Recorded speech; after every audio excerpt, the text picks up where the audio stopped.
I'm your host, Fleming Johnson, and today I'm joined by KJ Stancil, who is president at Eagle Eye Consulting Services. KJ, thank you so much for joining us. Would you like to kick us off with a brief background as to who you are and what you do? Hey, thank you, Fleming. Yes, I'm KJ Stancil. I'm the president of Eagle Eye Consulting Services.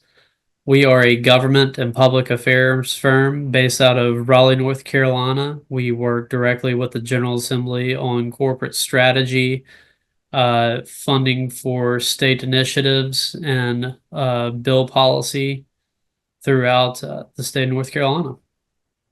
What are some common misconceptions about running a business and how do you address them? Well, I would say a common misconception is that things are going to be easy right off the bat. This is, especially in my industry, this is something that every day is going to be different, and you are going to be faced with adversity just about every week. And how you respond to adversity is the key to being successful in the government affairs industry. Tell me, how do you maintain work-life balance as a business owner? Do you have any personal rituals or habits that keep you motivated and focused?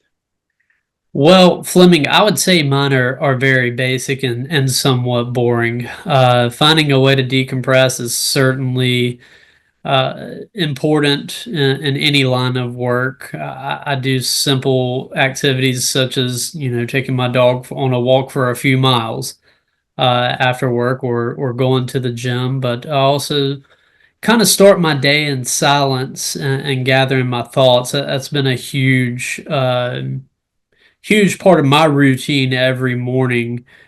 Somewhat of a meditation, I would say, but having a chance to, before the noise starts during the day, has been a big difference in my life as a business owner and as a lobbyist. And, anyone who else is in the industry can probably relate that.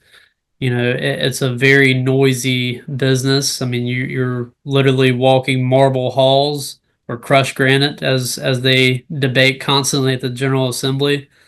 Uh, so having that kind of moment of serenity while the day starts, or before the day really starts, is a key for me to be able to gather what I need to get done and what needs to happen on that day. In the constantly evolving business landscape, how do you stay adaptable and open to change? Are there any specific strategies that you use to remain innovative?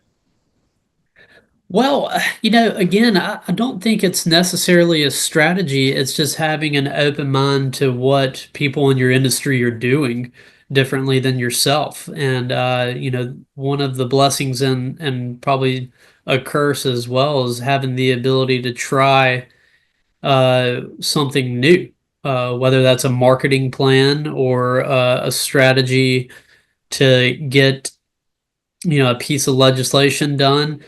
This is always, you should always have the ability to adapt, in my opinion, and especially in the scope of politics. uh it's ever adapting. We see, I think, a great example on our end that is becoming a hot button issue, not only on the federal level but the state level, as well as cryptocurrency, which was seen as very taboo uh, in the past years, and now it's something that is becoming more realistic as an everyday currency. So whenever it comes to an actual strategy, I think that is somewhat of a comparison as to what is uh, being able to adapt to different ideas and different strategies, I would say.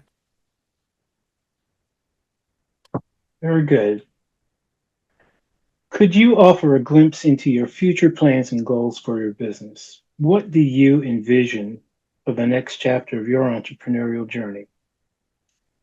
Well, Fleming, I would really like to be in this business a long time. I enjoy politics. I love policy. I love everything that comes with being a lobbyist. And the I think what I would like to do in my business is grow the amount of employees that are a part of it. Maybe pass something down to them. I'm not uh, necessarily anywhere. I don't plan on retiring ever. I could be one of those that ends up being 100 years old doing this, but at some point, it's got to be passed down to someone. So, uh, being able to give someone the experience that I was giving myself is something that I've always strived to do in my business, and keeping that at the forefront that, there will come a day where it's time to hang it all up, and finding the right person to take over it and grow it and continue uh, what the good work that's been done so far and then will be done in the future is something that I think will become a chapter. But thankfully enough, that is a long ways away from happening. I'm 30 years old. I got a long life to live. That's really all I can ask for at this time. But I guess the short answer of that is kind of growing our team, growing our client base, and having an ultimate positive impact for the state of North Carolina and our clients. What advice would you offer to aspiring entrepreneurs who are, say, just starting their journey or facing challenges in their businesses? Well, to kind of recap what we've already talked about, I think the advice that I would give is look for a purpose. What really makes you scratch the itch in the morning? What abilities do you have to become adaptable in business? Everything is always changing. How can you change yourself, and how can you stand on the principles that are instilled in you? And then the last thing that I would probably add to that is you need to be resilient. Um, there are going to be bad days. There are going to be business deals that go wrong. There's going to be levels of adversity that you thought that you couldn't get through, but that only make you stronger.